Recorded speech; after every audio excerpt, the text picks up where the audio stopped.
The autumn air in Austin was sharp, carrying the faint aroma of freshly baked pastries from Main Street, the kind of crisp morning that made people reach for light jackets and hot coffee.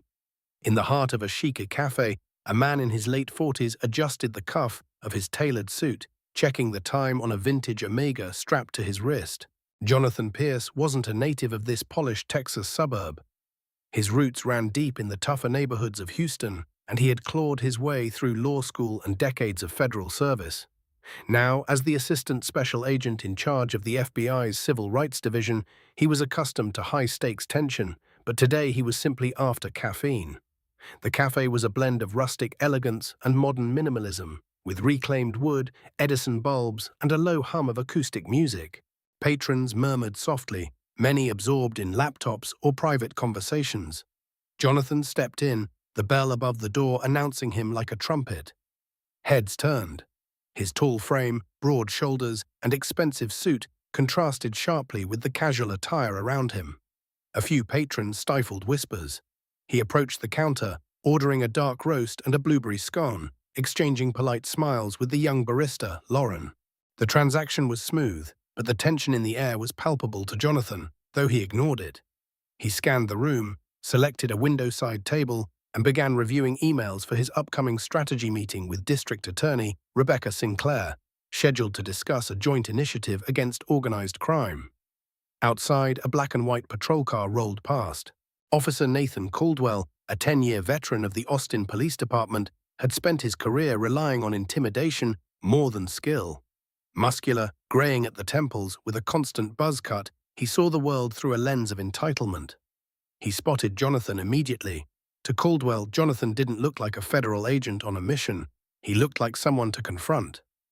Ignoring protocol, he parked, stepped out, and moved toward the cafe with purpose. Inside, the air shifted as Caldwell approached Jonathan's table. The barista froze, and conversation faltered. Jonathan, accustomed to recognizing tension, remained calm, eyes scanning the room out of habit. "Can I help you, officer?" he asked evenly. Caldwell's voice rose, demanding identification and questioning Jonathan's presence. Jonathan's responses were measured, grounded in law and civil authority.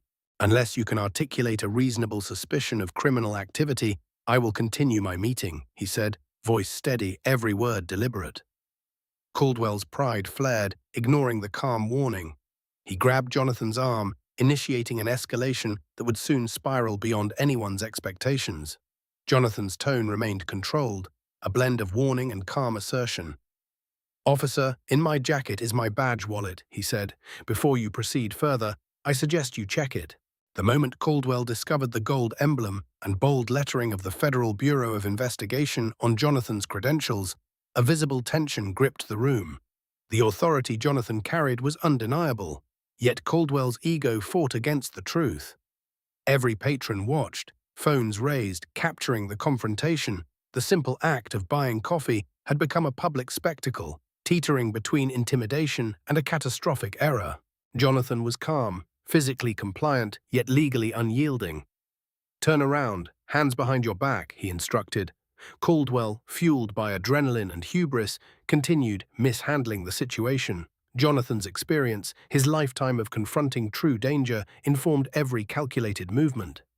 The spilled coffee was a minor casualty to the brewing storm of authority versus arrogance.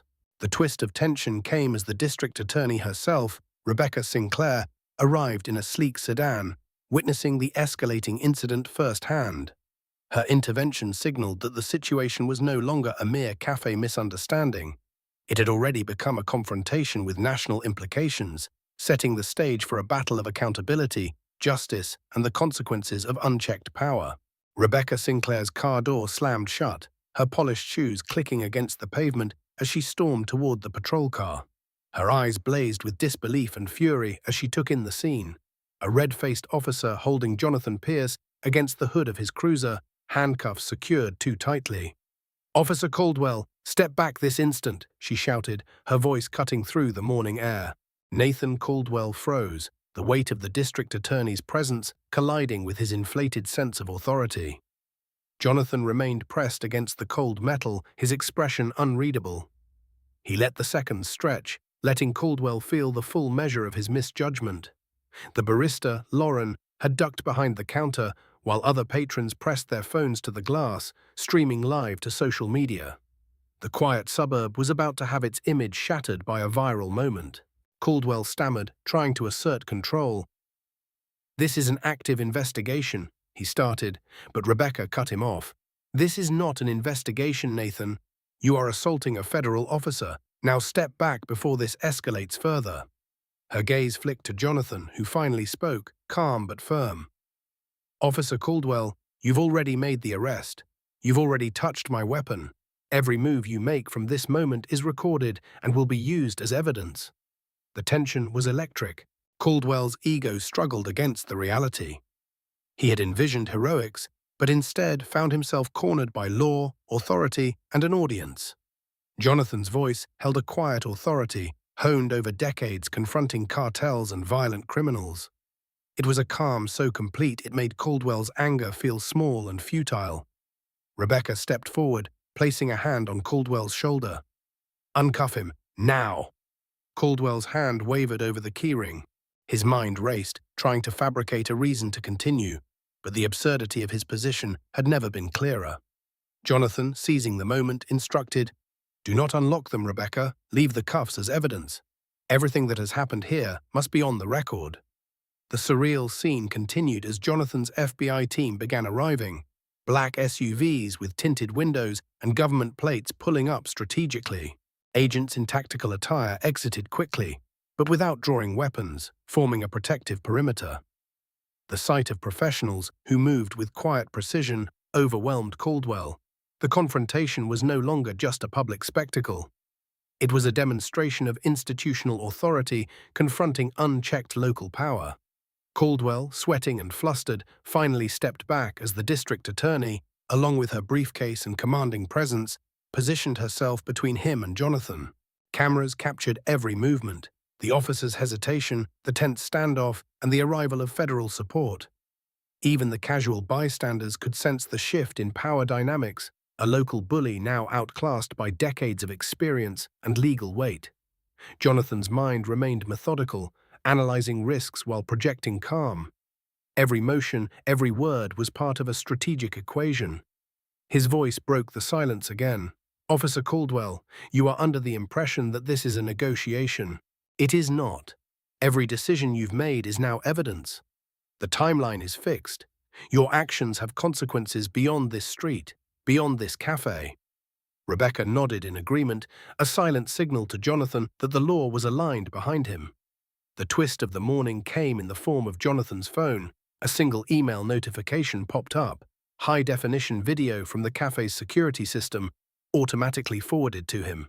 It captured everything: his calm demeanor, Caldwell's aggression, the spilled coffee, the handcuffs, the audience. This was the smoking gun, and it changed the stakes entirely. In an instant, what had begun as a morning coffee run had transformed into a national confrontation with implications that could ripple through Austin, through the state, and beyond. Caldwell's shoulders stiffened as Jonathan's team secured the perimeter. The agent's presence was quiet but intimidating, an unspoken assertion that the situation had escalated beyond any personal vendetta. Jonathan stepped away from the patrol car, hands still cuffed, but his posture exuded calm control. He met Rebecca's eyes. "Call Derek Vaughan," he instructed. "Media coverage, everything on record. Let the world see what unchecked authority looks like." Caldwell's chest heaved, his mind a storm of panic and justification. He had imagined heroics, a commendation even. Instead, he faced documentation, witnesses, and a relentless truth that he could no longer control. Jonathan's calm demeanor contrasted sharply with the officer's spiraling anxiety, making every misstep more visible. Every passerby, every patron with a phone, was documenting the unraveling of the illusion of control that Caldwell had relied upon. The district attorney had placed herself strategically between them. Her blonde hair tied neatly, sharp blazer aligned perfectly with the morning sun glinting off glass windows, she was both shield and authority. "Nathan," she said firmly, "release him now. You've made your point. It's over." Jonathan's voice carried a quiet finality.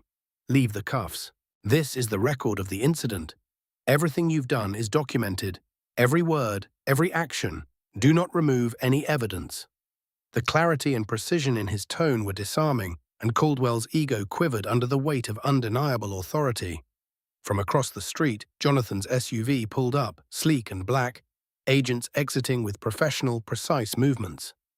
The arrival transformed the incident from a public confrontation into a tactical containment. The crowd, sensing escalation, murmured as their phones recorded live feeds, the tension almost tangible in the cool autumn air. The moment was historic in its own right, a lesson in power, authority, and accountability. Caldwell, feeling the walls closing in, attempted to reason aloud.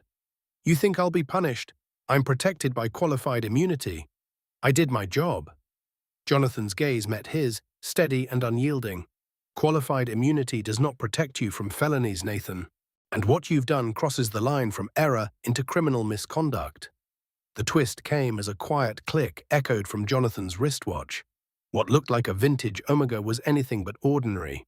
It had been recording audio the entire time, capturing every interaction, every threat, and every attempt at justification. The evidence was irrefutable, every word clearly documented. Caldwell's face drained of color as he realized the magnitude of the trap he had walked into. What began as a simple power display in a cafe had escalated into a federal case built on recorded evidence, procedural precision, and live witnesses. Jonathan's eyes, calm and piercing, assessed the full scope. The law, his experience, and the bureaucracy of federal oversight converged into one simple, unavoidable truth. Caldwell had lost control. The authority he had wielded with impunity now belonged to the law and those trained to enforce it. Every action he had taken, every aggressive word, had been captured, catalogued, and would be used to hold him accountable. As the crowd and cameras continued to document the confrontation, Jonathan finally allowed himself a small nod to Rebecca. The morning air, sharp with the scent of fallen leaves and espresso, carried the weight of impending consequences. In that moment, Oak Haven's illusion of safety, control, and untouchable local authority began to crumble. The scene was set for a chain reaction that would shake the city, expose corruption, and redefine accountability for the police force in ways the town had never anticipated. Caldwell's mind raced as he followed Jonathan and Rebecca toward the squad car. His hands shook, the metallic clink of handcuffs echoing in his ears like a death knell. For the first time, he realized that the authority he had relied upon for years was meaningless without legitimacy. Each step toward the cruiser felt heavier than the last, every breath a reminder that the law had finally caught up to his arrogance. Jonathan remained composed, his hands cuffed, but his posture unyielding. He glanced briefly at Rebecca, who was coordinating with his agents, ensuring the perimeter remained secure. The once trivial cafe incident had become a live spectacle, each onlooker recording the unfolding event. Social media feeds were already live, the tension rippling across the screens of Oak Haven and beyond. "Step back, Nathan," Jonathan instructed, his voice calm, measured, yet carrying a subtle warning. "Everything you do from this moment forward is documented. Do not attempt to escalate this situation."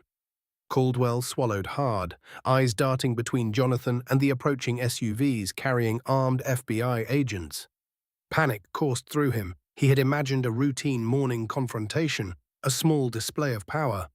Instead, he faced an overwhelming force that did not need to threaten, just exist to assert authority. As Caldwell opened the cruiser's back door, Jonathan's phone buzzed. A single notification, high-definition footage from the cafe's security system. Jonathan's eyes flicked to the screen. Every moment, from the first glance to the handcuffing, had been captured in crystal clarity.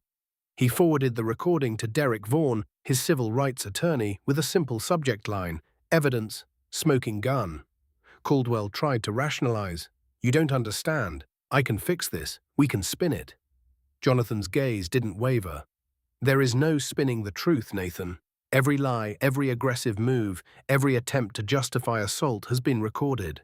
There is no cover for this."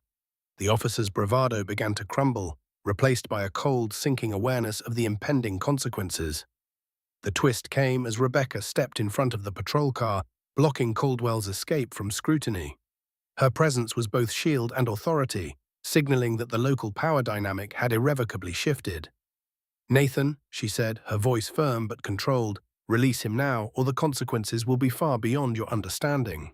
Jonathan took a slow, deliberate breath, letting the calm settle over the scene like a shadow. His mind raced through contingencies, legal frameworks, and strategic responses, each thought precise, calculated. He knew the power of recorded evidence, the leverage of federal oversight, and the unassailable authority of truth. The morning had started with a simple coffee run, but it was ending with Caldwell's world unraveling before him. The air seemed heavier now, the murmurs of bystanders punctuated by the clicking of camera shutters and phone screens. Every eye bore witness, every lens captured the narrative. Caldwell, once confident in his dominance, now felt small and exposed, stripped of the facade he had maintained for years. The simple act of attempting to assert control over a man legally empowered far beyond him had triggered a chain reaction that would alter lives, careers, and the entire police department. Jonathan finally allowed his gaze to soften, not in relief, but in clarity. The law was on his side, evidence was secured, and the stage was set. The twist of the moment, Rebecca's arrival, the live streaming, the agents in position, and the hidden recording, was more than a tactical advantage. It was a statement. Authority unchecked by accountability was no longer safe, and Oak Haven was about to confront that truth in ways it had never imagined. By the time they reached the Oak Haven police station, the situation had become a public spectacle. Reporters swarmed the entrance, cameras pointed, microphones thrust forward, capturing every step.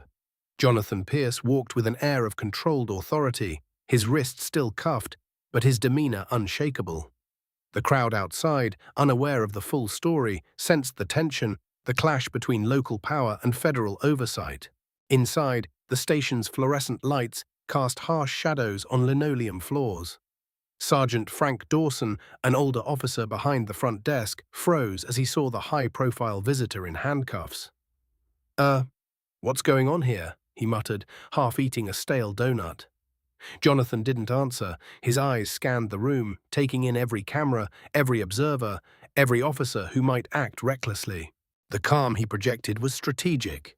Every move meticulously planned to maintain control despite the handcuffs. Caldwell, still trembling, attempted to justify his actions. I was responding to a suspicious person call. Protocol. Jonathan's voice cut through the room, smooth and unyielding. "Nathan, stop. Every attempt at justification now is evidence. Every word, every action, recorded and logged." Rebecca Sinclair was already on the phone, coordinating legal counsel and media management. "Derek Vaughan is on his way," she said quietly. Jonathan nodded, grateful for her efficiency. "Perfect. Let the world see how accountability works when local authority overreaches." The tension rose as Jonathan was led to a small interrogation room, its beige walls cold and unwelcoming. Chief Warren Hayes, a man whose career had been built on political maneuvering more than policing, entered, face taut with stress. "Mr. Pierce," he began, attempting a controlled tone, "let's discuss this calmly." Jonathan sat, cuffs still on, and met Hayes's gaze directly. "Chief, I want this on the record. Every action by Officer Caldwell, every word you've said today, fully documented. I'm here to ensure the truth is preserved, nothing more." Hayes's eyes flicked nervously toward Caldwell, who looked like a man realizing the walls had closed in. The twist came as Jonathan produced the recording from his wristwatch. The tiny device, a discreet repository of audio evidence, capturing every misstep, every illegal suggestion. The chief paled. Where did you get this?" "From the scene," Jonathan replied calmly. "It records all interactions for oversight purposes. Everything is time-stamped. Every conversation you've had regarding this incident is here." Hayes swallowed, the weight of accountability pressing down. Jonathan leaned back slightly, letting the silence emphasize the gravity of the moment. "Chief Hayes, Officer Caldwell, you've already committed acts that violate federal law. Every attempt to manipulate records or justify assault is now part of a permanent record. The stakes could not have been clearer. The chain of command had failed, and consequences were inevitable." Rebecca stood beside him, arms crossed, unwavering. The combination of legal authority, federal presence, and recorded evidence left Hayes and Caldwell cornered. The twist was subtle yet profound. The very tools of oversight Jonathan carried, disguised as everyday items, had rendered the local attempt at control powerless. Oak Haven's perception of its invulnerability was unraveling, exposing corruption, arrogance, and the cost of unchecked power. The afternoon sun slanted through the blinds, casting long, accusatory shadows across the interrogation room, a visual reminder that the balance had shifted irreversibly. Hayes rubbed his temples, the weight of decades of maneuvering suddenly feeling insignificant. Officer Caldwell slouched in the corner, eyes darting nervously as he tried to assess which lie might save him, if any. Jonathan remained seated, cuffs still on, a pillar of calm authority. Every breath he took, every measured word, reinforced the message. Recklessness had consequences. Rebecca Sinclair stepped closer to the table, her presence deliberate, commanding. "Chief, Officer Caldwell, the evidence is clear. Attempts to fabricate dispatch logs, justify misconduct, or intimidate a federal agent will not be tolerated. You are accountable." Her tone left no room for misinterpretation. Caldwell swallowed hard, voice shaking. "But we can spin this. We can call it a mistake." Jonathan's eyes met his, icy and precise. A mistake is one thing. Conspiracy, falsifying records, and obstruction of justice? Those are crimes. And every moment today has been recorded, every word logged. The twist intensified as Jonathan accessed the watch on his wrist. The tiny device, looking like a classic Omega, displayed a live waveform of audio evidence from inside the cafe and during the altercation outside. Every command Caldwell barked, every aggressive gesture, every attempt to assert authority illegally was captured with crystal clarity. Hayes paled, realizing that the chain of events he had hoped to control had been meticulously documented without his knowledge. Derek Vaughan arrived shortly after, his tall frame and sharp pinstriped suit exuding calculated confidence. "Gentlemen," he said, flipping open a laptop, "let's go through the evidence." The video and audio played in perfect sequence, leaving no room for dispute.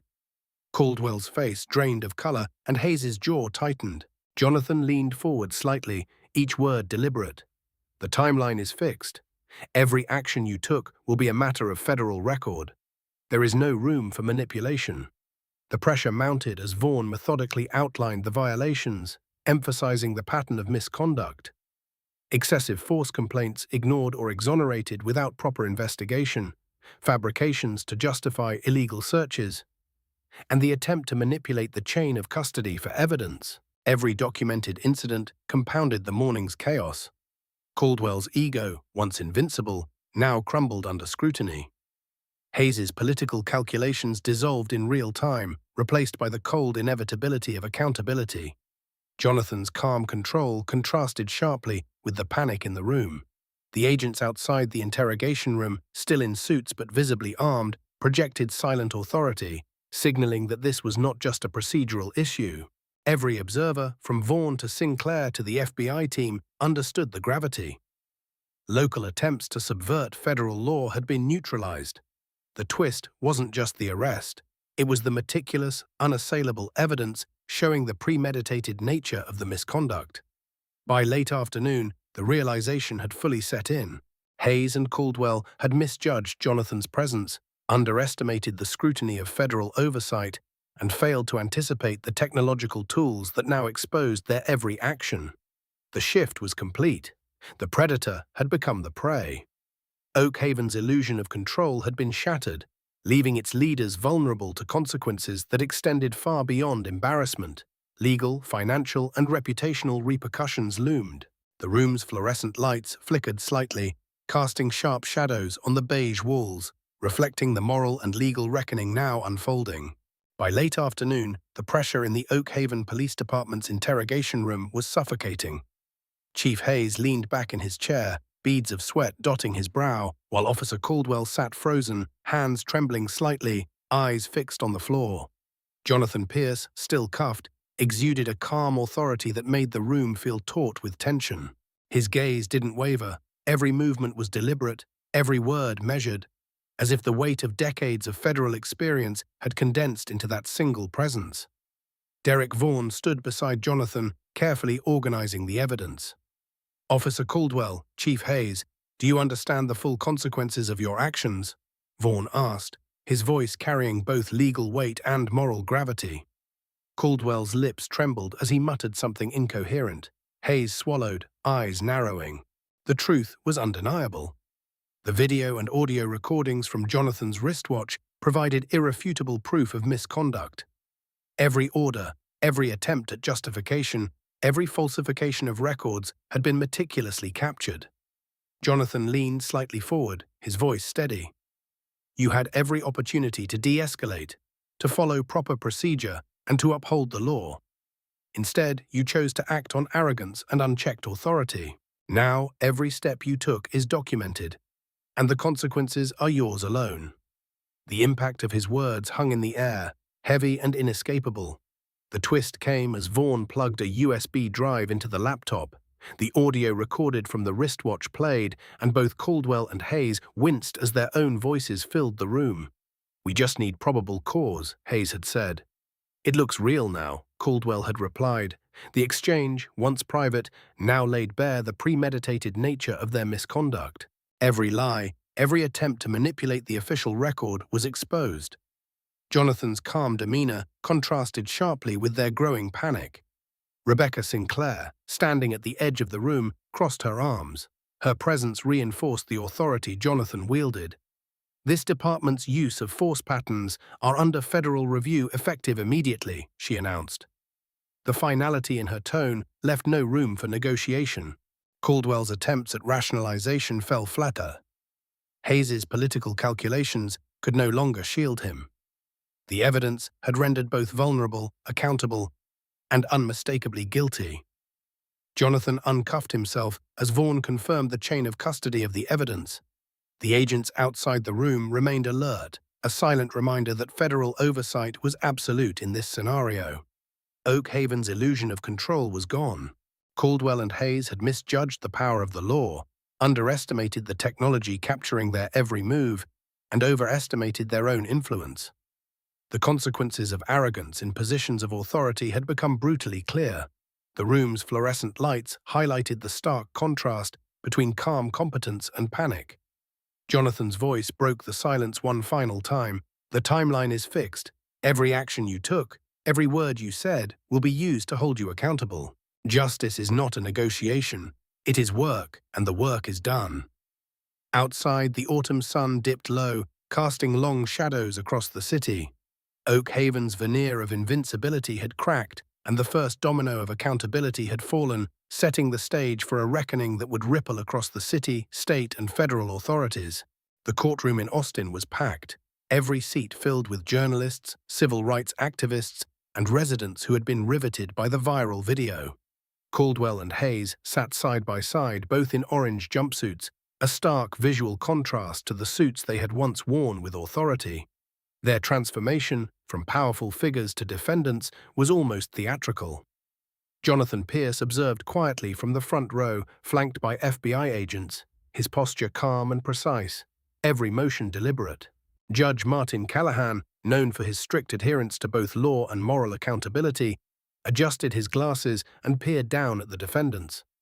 In my years on this bench, he began, voice echoing across the hushed room, I have seen men commit crimes born of greed, desperation, or malice.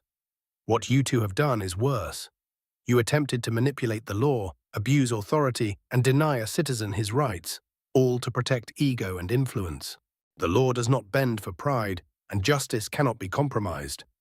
Caldwell's shoulders slumped, the weight of impending consequences pressing down. Hayes gripped the table, trying to maintain composure, but his eyes betrayed a dawning panic. Jonathan remained seated, watching without emotion, his presence a constant reminder of the law he represented.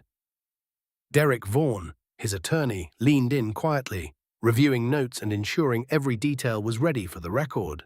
The twist in the courtroom came as the prosecution introduced the audio recording Jonathan had captured, along with the security footage from the café.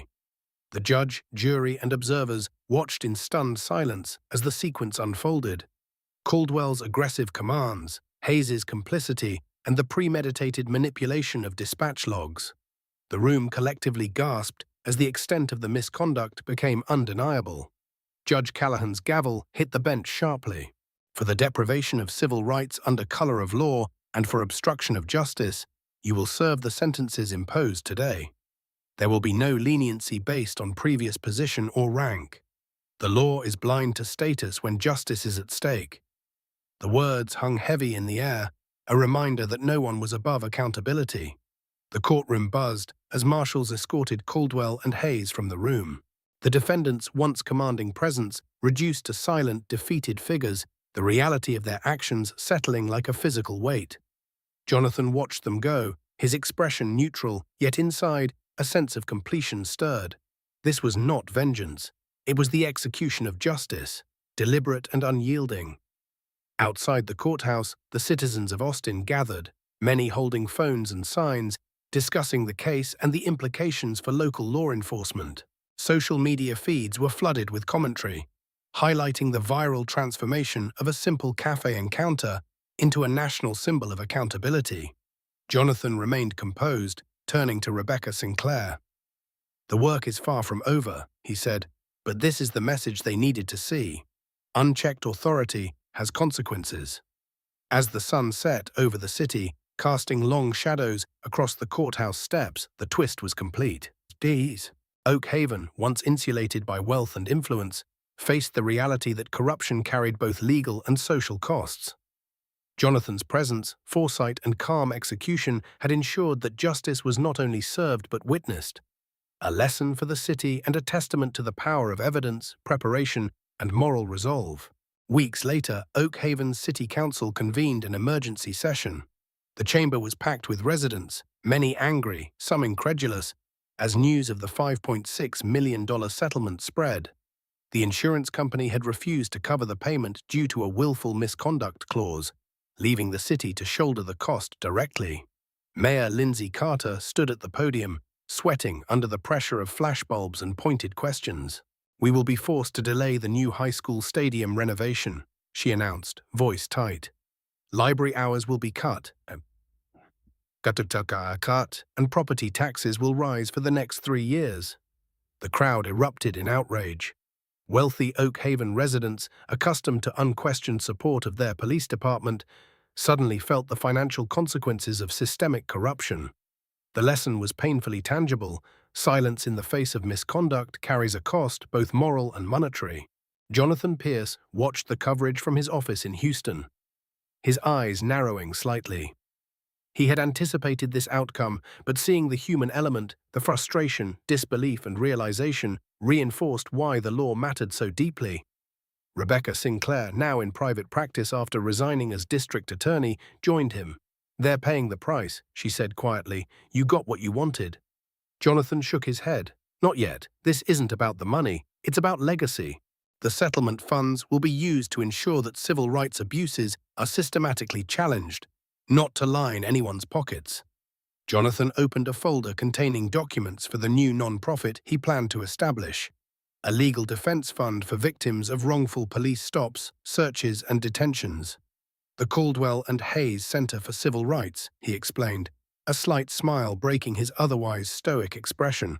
"Their names will be forever associated with accountability. Every officer in Oak Haven will see it daily and know there's a cost for abuse of power." Rebecca's jaw dropped. Then she laughed, partly in disbelief, partly in admiration. "You're using their own money to police the police." Jonathan nodded, his expression resolute. "Justice is work, not luck. They funded the very system they tried to manipulate. Now it enforces accountability permanently." The twist was subtle but profound. By transforming the settlement into a legal defense fund, Jonathan had ensured that Oak Haven's law enforcement could no longer operate without scrutiny. The legacy of corruption would be public, perpetual, and tied directly to those who had abused their authority. It was more than a financial lesson. It was a moral and institutional one, an enduring reminder that misuse of power carries irreversible consequences. As dusk fell over Houston, Jonathan and Rebecca walked toward a nearby cafe. The city lights shimmered on the horizon, reflecting in the glass of skyscrapers and reminding him that even small acts of accountability can ripple outward. "Coffee?" Rebecca asked. Jonathan nodded, the tension of the past weeks easing slightly. "Yes, and this time we take it slow." No arrests, no viral videos, just coffee. He tapped the side of his Omega watch, briefly reviewing the latest audio recordings to ensure all evidence was secure. And the twist of justice had been realized, but the work of ensuring accountability would continue. Oak Haven's citizens had paid a price, and those who wielded authority would now think twice before misusing it. Jonathan Pierce had proven that the most potent weapon isn't a gun. It's meticulous truth, unwavering resolve, and a commitment to justice that leaves no room for corruption. Jonathan Pierce sipped his coffee slowly, the aroma grounding him after weeks of relentless tension. Rebecca Sinclair sat across the table, glancing at him with a mixture of admiration and relief. The city of Oak Haven was still buzzing with the fallout from the $5.6 million settlement, the viral footage, and the federal investigation, but Jonathan knew the most important work had just begun. The Caldwell and Hayes Center for Civil Rights would ensure ongoing accountability, using the funds recovered from those who had abused power. He reviewed the final documents, confirming the legal defense fund was properly established, and all protocols for auditing arrests and reviewing complaints were in place. Every detail had been considered. The non-profit would hire top-tier civil rights attorneys, maintain transparency with the public, and serve as a permanent watchdog. The lesson for Oak Haven was clear. Misuse of authority carries consequences, and justice, once applied methodically, leaves an indelible mark. Rebecca smiled, shaking her head. "You really named it after them, didn't you?" Jonathan nodded, eyes firm. "Every officer, every administrator will know exactly why their names are on that building.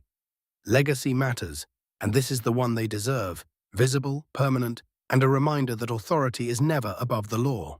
As the sun dipped below the horizon, casting warm amber light across the city, Jonathan's phone buzzed with notifications, emails from attorneys, confirmations of the non-profit status, and updates on media coverage. Social media was still alive with commentary, but the narrative had shifted. Instead of shameful viral moments, the focus was on systemic reform, accountability, and a legal precedent that would resonate far beyond Oak Haven. The city had learned a costly lesson, one that would shape policy, oversight, and behavior for years to come. Jonathan leaned back, sipping the final drop of coffee. The calm was temporary but deserved. In the end, it wasn't about the money, the publicity, or the viral footage. It was about ensuring that power was exercised responsibly, that the rule of law held firm, and that the citizens of Oak Haven and beyond understood that civil rights are not negotiable. Every step of the journey had been deliberate, every decision calculated to maximize accountability and minimize loopholes. Rebecca nudged him lightly. "So what's next?" Jonathan smiled faintly. "We stay vigilant. This is a blueprint for other cities, other departments. We teach the lesson once, and it echoes. Oversight doesn't sleep." He tapped the watch on his wrist, the tiny recording still safe, a reminder that meticulous preparation had been key to dismantling corruption. Justice, he thought, wasn't dramatic. It was precise, thorough, and unrelenting. He rose from the cafe table, adjusting his suit jacket. The air was cool now, a gentle breeze carrying the sounds of a city that was, for the moment, learning to respect the law. Rebecca followed, carrying the folder with all the non-profit documents. Together, they walked toward the SUV waiting nearby, their presence calm yet commanding. Every eye they passed, every camera that had captured the past weeks, bore witness to the culmination of months of strategic, deliberate effort. Jonathan turned slightly toward the camera feeds that were still active, his voice calm and clear. "Subscribe to the channel, leave a comment, and share this video." The words weren't just for viewers. They were a call to awareness, a reminder that accountability depends on vigilance, observation, and action. And with that, the story of Oak Haven, its corruption, and its reckoning had come full circle. Justice had been served, legacy secured, and a blueprint established for the future.